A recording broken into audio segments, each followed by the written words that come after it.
Scar Island by Dan Gemeinhart, author of The Honest Truth.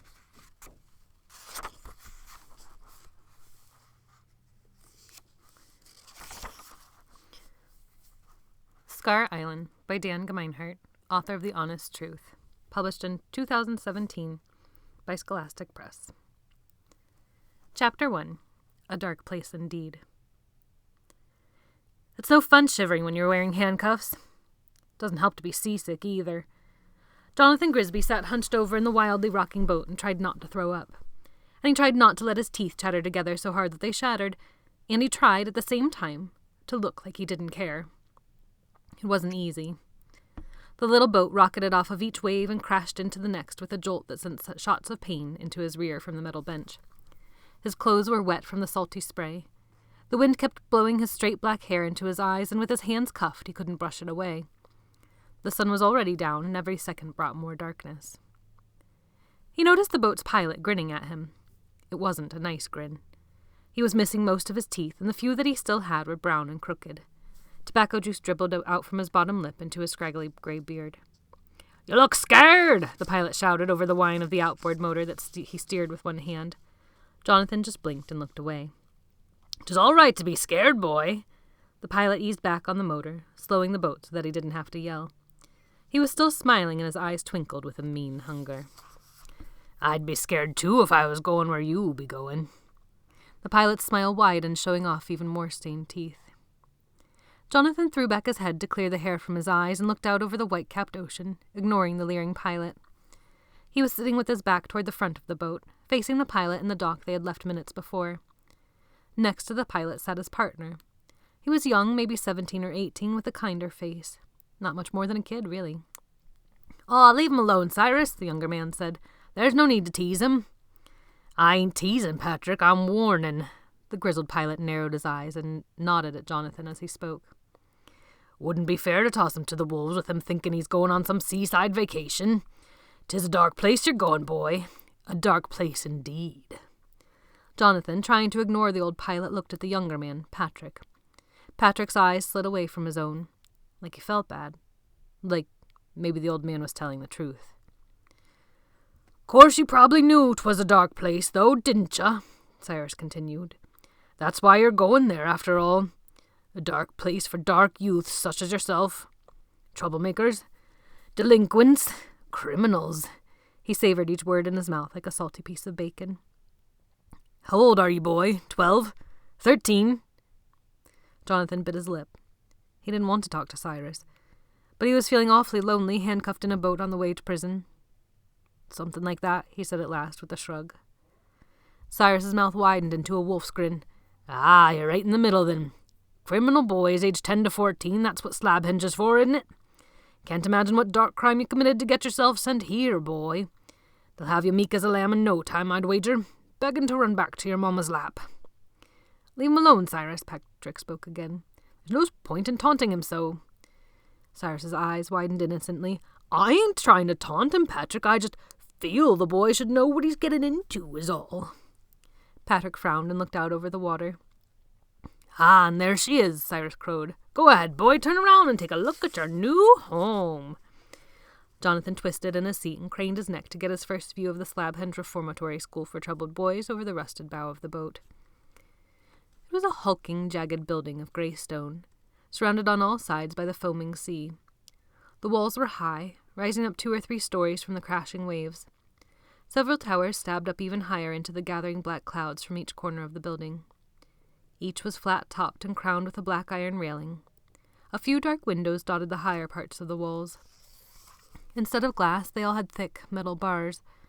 In a movie, it would be where the evil lord lived, or where the good guy died. There was no beach, no land, not even any rocks. The waves smashed and churned right up against the great square stone blocks of the walls. Jonathan gulped. It was worse than he'd heard.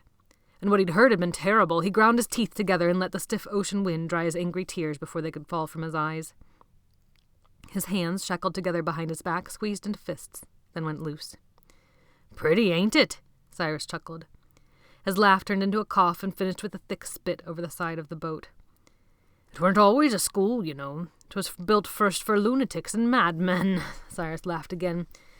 "That there, for the first 100 years or so of its miserable existence, was an asylum, a madhouse, a prison for the criminally insane." Jonathan's eyes wandered over the moth-covered walls, the bars, the turrets and shadows. It didn't look like the kind of place where the sun would ever shine. Thunder rumbled in the dark clouds above them. He swallowed a salty ball of fear. "Still is, I suppose," Cyrus went on. "Only now the psycho's just younger's all." He finished with another throaty cackle. He slowed the motor even more, dragging the ride out as long as he could. They were crawling now toward the stone prison, riding up and sliding down the green-black waves instead of bouncing along their tops. "I wouldn't be thinking of escape either, boy. Never been done. It's 1/2 mile of ocean we be crossing, chocked with currents and undertows. Plenty of the crazies tried, of course. Threw themselves from the top of them walls there, but the sea is hungry here. It swallowed them all, without a trace. After it dashed their brains against those walls, of course. Aye, 'tis hungry water round here. You can feel it, can't ya?" Cyrus was almost whispering now, his voice a hissy growl like a bully telling a ghost story. "Why, it's eating at Slabhenge itself. See it there chewing on them walls, eating away at them, wave after wave. Did you know there used to be rocks round it? There did, and a pier, and a wee sandy beach all the way around. But the sea, she's been nibbling away nigh on a century and a half. She'll have it all 'fore she's through." Cyrus punctuated his words with a good-riddance spit into the ocean. Then he cocked a smirking eyebrow at Jonathan. "You got yourself a cosy new home indeed, boy. A nut-house full of delinquents, being swallowed by the sea. Ha! But don't you worry. If you get homesick, there's always the rats to keep you company." Cyrus threw back his head and hollered out a laugh. Jonathan looked to Patrick, who shrugged apologetically. "Yeah," he said, "there be plenty of rats." They were right in the shadow of the massive walls now. The waves splashing against them were loud. He looked up to the top. There were stones missing, tumbled down into the ocean. The place was falling apart. They passed a window 2 stories up. It was black and barred and shaped like a tombstone. For a moment Jonathan was sure he saw a pale face looking out at him. He had to catch himself when the boat was rocked by a wave, and when he looked back the face was gone. He shivered again, only partly because of the cold. "And here we be," Cyrus said. He steered the boat up toward a darkened doorway in the wall, the same tombstone shape as the window. A heavy metal gate blocked the entry, and behind it, a huge wooden door. Stone stairs led down from the gate and disappeared into the black water. The boat nudged up against the submerged stairs, and Patrick leapt out onto the steps, a rope in his hands. He tied the boat off to a rusty metal ring jutting out from the prison wall. "Enjoy your stay," Cyrus hollered as Patrick helped Jonathan step out of the boat. "Don't let Cyrus scare you," Patrick whispered as they climbed the steps toward the door. "Just stay quiet and keep on the Admiral's good side. You'll be fine." "What makes you think I'm scared?" Patrick looked at Jonathan with raised eyebrows, then up at the dark prison they were entering. "Well, good Lord, ain't ya?" Jonathan almost smiled. Almost. He looked up at the grim, crumbling walls of his new home. It looked bad. Just as bad as he deserved. The wooden door creaked open. A giant stood in the doorway, wearing a dark blue uniform with shiny silver buttons. He was skinny as a skeleton, but taller than any man Jonathan had seen in real life. His skin was pale, his black hair short, and he had great dark circles under his eyes. Other than one slow blink, nothing on the man's face moved. "Is this the Jonathan Grisby?" the man asked in a deep, scratchy voice. "Aye," Patrick answered. "'Tis." He pulled some papers out of his jacket pocket and handed them through the bars. "How are you, Mr. Vander?" Patrick asked, his voice cracked nervously.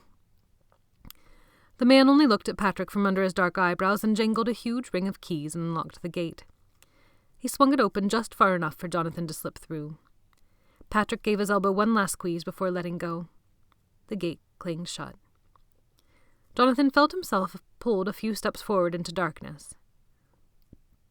The door began closing behind him with a loud creak. "Good-bye," Patrick started to say before his voice was cut off by the slamming of the massive door. A huge hand, hard and strong as iron, closed on Jonathan's shoulder just as the real world turned black.